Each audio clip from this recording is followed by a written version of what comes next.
देवारा हमार जब से पुना गइल बा, देवारा हमार जब से पुना गइल बा। चुमा लेला बिना ओठ हमर सुना भइल बा, चुमा लेला बिना ओठ हमर सुना भइल बा।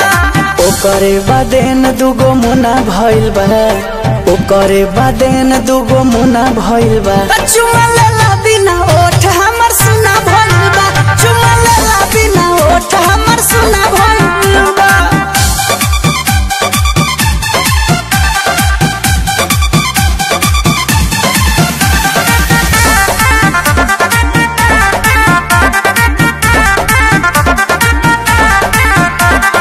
कतनो हो जाई रुपिया पैसा, मजा वैसा न आवेला। रोजे रोजे सूती मोहरद संगे, दर्द न वैसा जगावेला।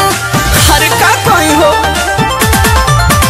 खाली नाम के देवर बाकी पति बाटे हो।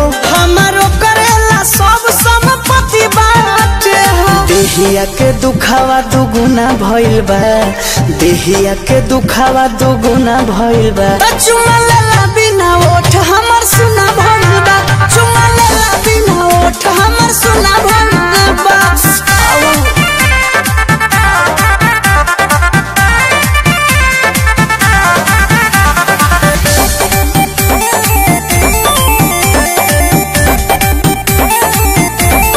होता न सबर देई के खबर, देवर बोलाई बयाजे हो।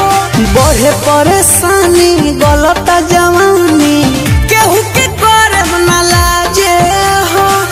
अब ना लजा इज्जतिया निहाल के ख्याल ना करे। हम चंदन से कोनो सवाल ना करे। देहिया बुझाता काटल गुना भइल बा, देहिया बुझाता काटल गुना भइल बा। चुमा लेला बिना ओठ हमर सुना भइल बा, चुमा लेला बिना ओठ हमर